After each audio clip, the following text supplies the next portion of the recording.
दिल्ली बम धमाकों की जांच की तफ्तीश कर रही जांच एजेंसियों ने एक और बड़ा खुलासा किया है और यह हम आपको बता रहे हैं।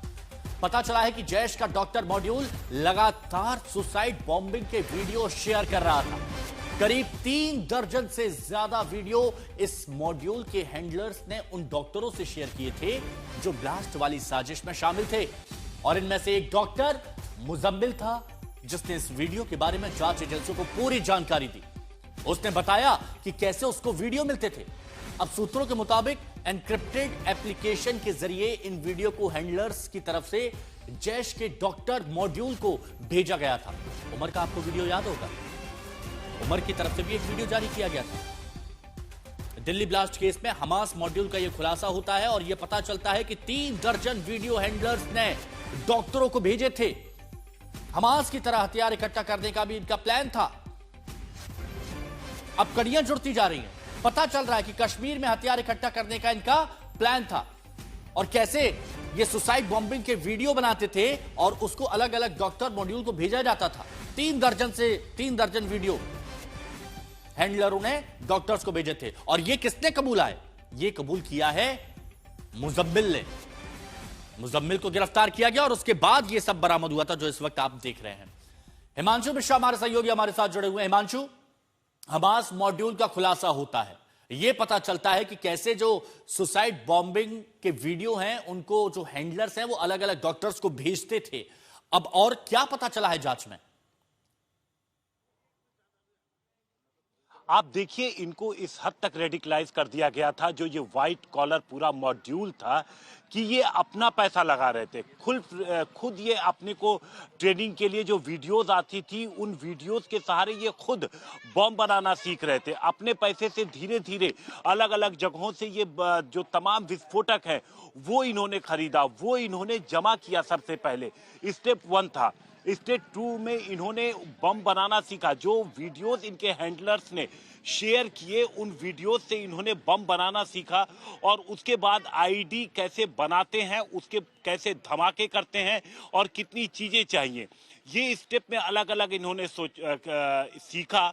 और इन सारी चीजों में इन्होंने अपना पैसा खुद लगाया, क्योंकि आप देखिए सभी डॉक्टर्स थे जितने अरेस्ट हुए हैं, मुजम्मिल, उमर जो कि खुद मारा गया, इसके अलावा आदिल, डॉक्टर शाहीन, तो इनकी अच्छी सैलरी भी थी। ये अपने पैसे का इस्तेमाल इस पूरे मॉड्यूल को खड़ा करने में इन्होंने लगाया था। करीब 26 लाख रुपए की जानकारी मिली थी जो इन्होंने एक एक करके खर्च किया था। 4 गाड़ियां आप देखिए, i20 गाड़ी, ब्रीजा, जो इको स्पोर्ट्स रेड कलर की जो मिली थी वहां पर गांव के अंदर जो खाली पड़ी थी, जिसकी लगातार तलाश की जा रही थी।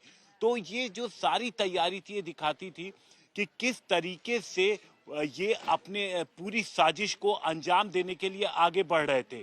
एजेंसियां अब इन सारे तारों को जोड़ने का काम कर रही हैं। आप देखिए, एनआईए के पास हिमांशु अब 6 आरोपी हैं, जिनमें से 4 को वो कल लेकर के आई है जम्मू कश्मीर से। कोशिश यही है कि इस पूरे साजिश को जो जम्मू कश्मीर से शुरू होकर के फरीदाबाद तक पहुंचती है, फरीदाबाद को बेस बनाया जाता है, फरीदाबाद में तमाम विस्फोटक जमा किए जाते हैं और उसके बाद जब 9 और 10 नवंबर को रेड पड़ती है, गिरफ्तारियां होती हैं, तो 10 नवंबर को शाम को जाकर के कोशिश यही होनी चाहिए कि जल्द से जल्द इस साजिश की गहराई तक पहुंचे और इसमें जो भी लोग शामिल थे उन सबको उनके किए की सजा दी जाए। शुक्रिया आपका हमारे साथ जुड़ने के लिए हिमांशु। तो वहीं दिल्ली ब्लास्ट के मामले में जांच की रफ्तार अब बहुत तेज है, ये तो आप समझ गए होंगे।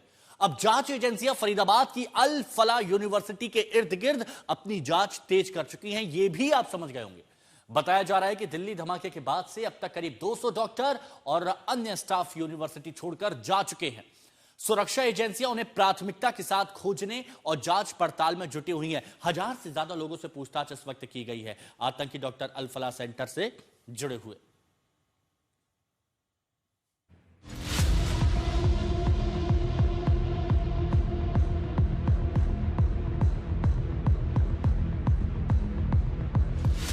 फरीदाबाद की अल फला यूनिवर्सिटी जो बन गई है व्हाइट कॉलर टेरर का सेंटर, जहां रची गई दिल्ली में धमाके की साजिश, जहां से युवाओं को सुसाइड बॉम्बर बनाने का प्लान बनाया गया। यूनिवर्सिटी में काम की आड़ में आतंक वाली नेटवर्क को बढ़ाया गया।